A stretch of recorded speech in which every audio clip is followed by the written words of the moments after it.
Hi, friends. If you're looking to fill your days with inspiration, discover new sources of motivation, and explore philosophical ideas that can transform your life, then make sure to subscribe to my channel. Here, we dive into ways to find the energy to succeed, achieve your goals, and live with enthusiasm. Have you ever wondered if it's possible to read other people's minds? It might seem like something out of a fantasy story. But what if I told you that ancient Buddhist teachings reveal a way to understand not just others' thoughts, but their true intentions as well? Today, I will share a story and philosophy that will transform your perspective on human communication. Stay with us until the end.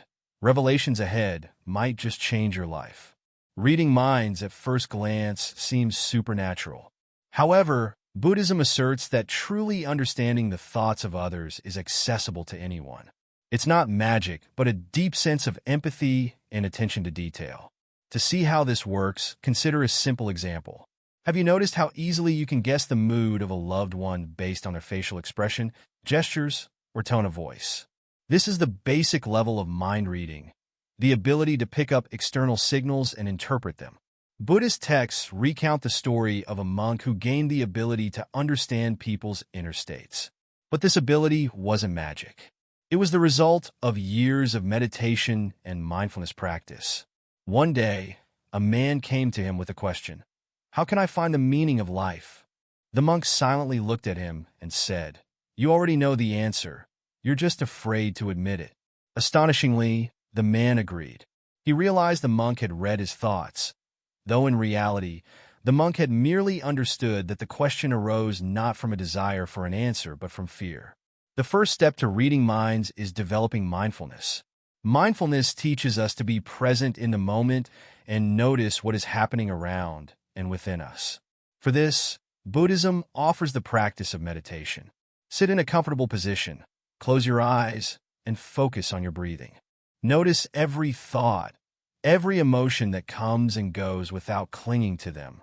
This practice will teach you to see the inner world of others as clearly as your own. A real-life example. Imagine you are standing in line at a store, and the person in front of you seems irritated and upset. Instead of reacting to their emotions, try to understand what's behind them. Perhaps they are tired after a long day at work or dealing with a personal struggle. When you start to look deeper, you stop judging and begin to understand. The second step is developing empathy. Empathy is the ability to put yourself in someone else's shoes and feel their emotions. Empathy doesn't arise on its own. It needs to be cultivated. One way to do this is by listening to people without judgment. When your friend shares their experiences, don't interrupt, don't offer advice, just listen. Through this simple act, you can better understand not just their words, but their hidden emotions. Buddhism offers an exercise called metta meditation or loving-kindness meditation. Its essence lies in mentally sending kind wishes to other people. Start with yourself. Say to yourself, "May I be happy. May I be healthy. May I be safe." Then extend these wishes to others, loved ones, acquaintances, strangers. This practice opens your heart and strengthens your connection with others. Another crucial aspect is observation. Observe body language, facial expressions, gestures. Have you noticed how people cross their arms when they feel insecure or avoid eye contact when they're lying? These small details are keys to people's inner worlds. But it's important not just to notice them, but to interpret them correctly without imposing your judgments. A story from Buddhist tradition. One day, a student asked his teacher how he understands others' thoughts.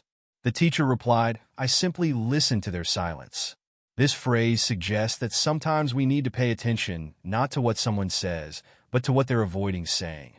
It could be a pause, a change of topic, or conversely, overemphasizing a point. In today's world, understanding others' thoughts can be especially valuable. For example, at work, imagine your colleague suddenly starts arguing with you. Instead of escalating the conflict, try to understand why they're reacting this way. Perhaps they're stressed or afraid of losing control over a situation. Understanding their emotions will help you find the right approach. So, reading minds in real life isn't mysticism, but mindfulness, empathy, and observation. It's the ability to see deeper and understand better. But most importantly, it's the ability to remain kind and respectful of others' experiences. If you want to develop this ability, start small. Practice mindfulness, meditate, listen to people, and notice their inner worlds. Remember that every person is a universe full of mysteries, and you can uncover it if you're attentive and open. In conclusion, I want to thank you for watching this video until the end. If you found it helpful, don't forget to like it and subscribe to our channel. Your likes and comments help us create even more inspiring content. Share your thoughts on this topic in the comments and tell us your stories. And if this video gets 5,000 likes, I'll release a video on how to calculate your financial code using numerology and achieve success. See you in the next videos.